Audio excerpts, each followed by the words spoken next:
হে জগতবাসী, আজ আমি শামীম আলী চিশতি আপনাদের সামনে একটি আলোচনা নিয়ে হাজির হইলাম। সেই আলোচনাটি হলো, এই পৃথিবীতে আমরা বলে থাকি যে মানুষ মরণশীল। এই কথাটা সত্য, কিন্তু এই কথাটা সত্য যে জায়গায়, সেই জায়গাটি আলাদা। আবার আজকের যে আলোচনী, সেই আলোচনাটার মধ্যে আমি আজকে আপনাদেরকে বোঝাতে চাইব যে আউলিয়াদের মৃত্যু নেই, আউলিয়ারা কখনো মরে না। আবার আল্লাহও কোরআনে একটি কথা বলেছে যে আমার অলিদের, আমার বন্ধুদের কোনো মৃত্যু নেই, তাদের কোনো মৃত্যু হবে না। তবে হে জগতবাসী, আজকের যে আলোচনাটি, সেই আলোচনাটির মূল বিষয় হলো কি, যে আউলিয়ারা মরে না, আউলিয়াদের মৃত্যু নেই। তো আউলিয়াদের যে মৃত্যু নেই, এই কথাটি প্রমাণ করার জন্য আজকের এই আলোচনা, আজকের এই ভিডিও করা। তবে হে জগতবাসী, অবশ্যই আউলিয়াদের মৃত্যু নেই, তা অবশ্যই আমি প্রমাণ করব ইনশাআল্লাহ। তবে এই আলোচনাটি, সম্পূর্ণ আলোচনাটি শুনবেন। আশা করব অবশ্যই এই আলোচনাটি শোনার পরে আপনারা নিজেরাই বলবেন ইনশাআল্লাহ যে হ্যাঁ, ঠিকই আউলিয়াদের মৃত্যু নেই। যেমন কিছু আলোচনার মাধ্যমে অবশ্যই আপনাদেরকে এই মুহূর্তে যারা এই আলোচনাটি শুনছেন, অবশ্যই আপনাদের জ্ঞান থেকে, মন থেকে, মুখ দিয়ে বের হয়ে আসবে সুবহানাল্লাহ। অবশ্যই আল্লাহ বলেছেন যে আউলিয়াদের মৃত্যু নেই, আউলিয়াদের মৃত্যু নেই। আবার বলতেছে মানুষ মরণশীল, সমস্ত প্রাণী জগতের মৃত্যু হবে। তবে ওটা কোন মৃত্যু হবে এবং আউলিয়াদের কোন মৃত্যু নেই, সেটি আমি ঘাটে ঘাটে প্রমাণ করে দেব ইনশাআল্লাহ। সেই আলোচনাটি হলো, যেমন আমার মুর্শিদকে দিয়ে বলবো, আমার দাদা হুজুরকে দিয়ে বলবো যে একটি বিষয়, যে আমার দাদা হুজুর তিনি একজন আল্লাহর ওলি। তিনি বলে গেছেন যে তোমরা আমার যদি মাজার গড়ে তোলো, তবে কিন্তু সেই মাজারকে কখনো নাড়তে চাড়তে পারবে না। কোনো জিনিস বদলালে বা মাজারের কোনো উন্নয়ন করলে তোমরা অবশ্যই আমাকে বলে নেবে। আমি যখন শুনবো যে হ্যাঁ তোমরা উন্নয়নের জন্য একটা কিছু করবে, তখন করতে পারবে। এছাড়া যদি আমার মাজারটা তোমরা একটু নাড়াচাড়ো বা একটু এদিক সেদিক করো, তাহলে তোমাদের উপর রিয়াকশন হবে। তো এই কথাটি দেখা যায় তিনি মৃত্যুর কমপক্ষে 50 থেকে 55 বৎসর পরে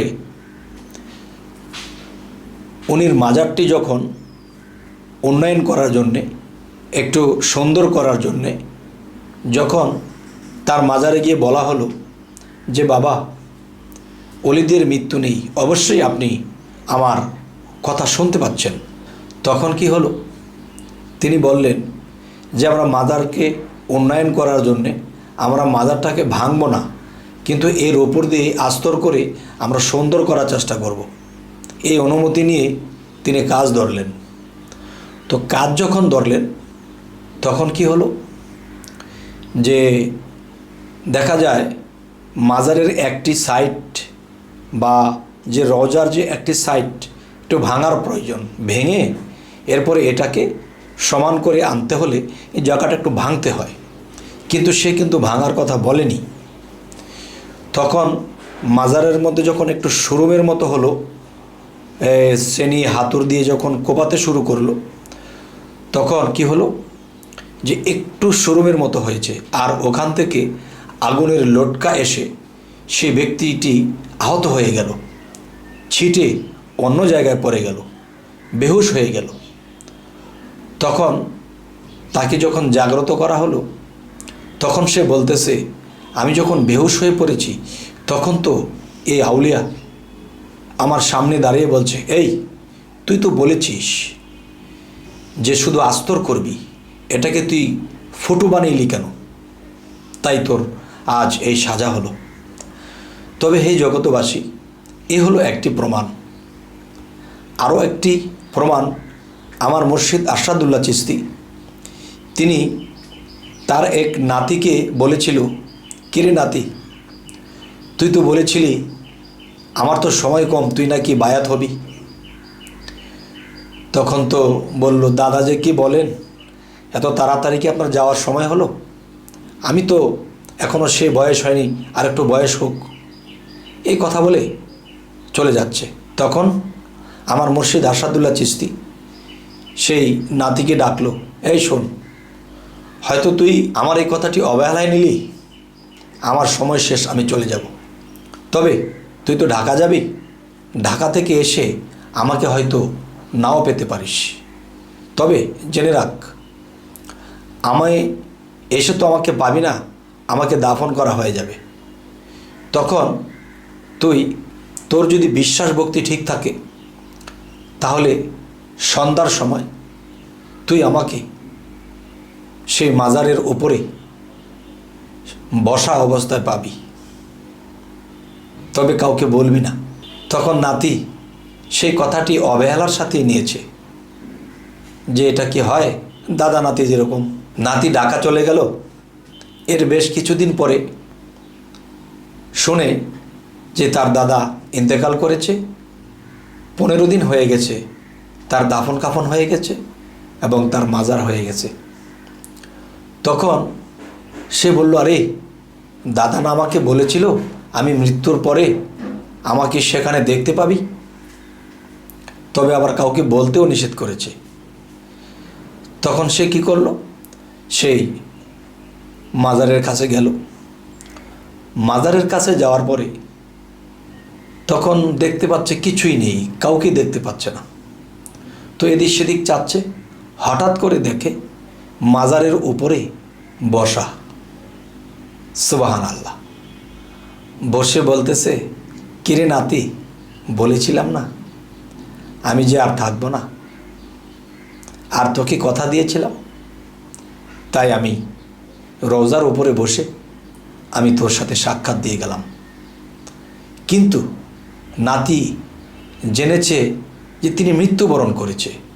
যখনই রওজার উপরে দেখলো আর এই শব্দগুলো শুনলো, তখন সাথে সাথে অজ্ঞান হয়ে গেল। অজ্ঞান হওয়ার পরে মানুষে ধরে তাকে পানি টানি দিল। সে 3 দিন অজ্ঞান অবস্থায় ছিল। 3 দিন পরে তার যখন ঘুম ভাঙলো, কিন্তু এই ঘুমের ঘরে সে দেখতে পেয়েছে, স্বপ্নে গিয়ে তাকে বলছে, এই খবরদার, কাউকে কিন্তু বলবি না তুই যে আমাকে দেখেছিস। তখন দেখা যায় সে যতক্ষণ পর্যন্ত না বলতেছে এই কথাটা, ততক্ষণ পর্যন্ত তার চোখের পানি, তার অশান্তি, তার কোনো কিছুই, খাওয়া দাওয়া কোনো কিছুই ঠিক হচ্ছে না। হঠাৎ করে তো সে বলে বসলো, দেখো আমি যে অজ্ঞান হয়েছি এই মূল কারণ। তবে হে জগতবাসী, আজকের যে আলোচনাটি, এগুলা কিন্তু শোনা কথা নয়, কোনো বানোয়াট গল্প নয়, এগুলো বাস্তব ঘটনা। তবে যারা মুর্শিদ বিশ্বাস করেন, যারা আউলিয়াদেরকে বিশ্বাস করেন, যারা আল্লাহর সঠিক তরিকাকে বিশ্বাস করেন, তারা একমাত্র এই কথাগুলোর ওজন গ্রহণ করতে পারবেন এবং শুনে আত্মা তৃপ্তি হবে এবং বিশ্বাস করবে। আর যারা কিছু লোক আছে, তারা অলিয়া উলিয়াদেরকে বিশ্বাস করে না, যে আল্লাহ বলেছে আমার অলিদের মৃত্যু নেই, আল্লাহ বলেছে আমার অলিরা কখনো দুঃখিত হবে না, চিন্তিত হবে না, তাহলে সেই প্রমাণটি আমি বাস্তবতাভাবে করলাম। তবে হে জগতবাসী, যে আল্লাহ অলিয়া উলিয়াদেরকে দিয়েছে, আমাদেরকে দিবে না? অবশ্যই দেবে, কিন্তু আমাদের লক্ষ্য করতে হবে যে নবী রাসূল ছিল, এখন নবী রাসূল নেই। এখন নবী রাসূলের পরিবর্তে অলিয়া উলিয়ারা আছে। একজন অলির হাত নবীর হাত, আর নবীর হাত আল্লাহর হাত। তাহলে সেই হাতে যেদিন হব আমরা বায়াত এবং স্পষ্ট বুঝতে পারবো কোরআনের সেই আয়াত, তবে কি আল্লাহ দয়া করে আমাদের বাড়িয়ে দেবে হায়াত, যেন আল্লাহর ইবাদত করে আমরা একদিন বিদায় হতে পারি, আল্লাহর বন্ধুত্ব অর্জন করে। তবে হে জগতবাসী, আমাদের এই আলোচনা আপনাদের কেমন লাগলো অবশ্যই জানাবেন, এবং আমাদের এই আলোচনা যেন আরও ভালো ভালো আলোচনা যেন আপনাদের কাছে পৌঁছে দিতে পারি, তাই আমাদের চ্যানেলটিকে সাবস্ক্রাইব করে রাখুন, পরবর্তীতে যেন আপনাদের কাছে এই ধরনের আলোচনা পৌঁছে দিতে পারি। তো আজ এ বলেই রাখবো, সকলে ভালো থাকবেন। আল্লাহ হাফিজ।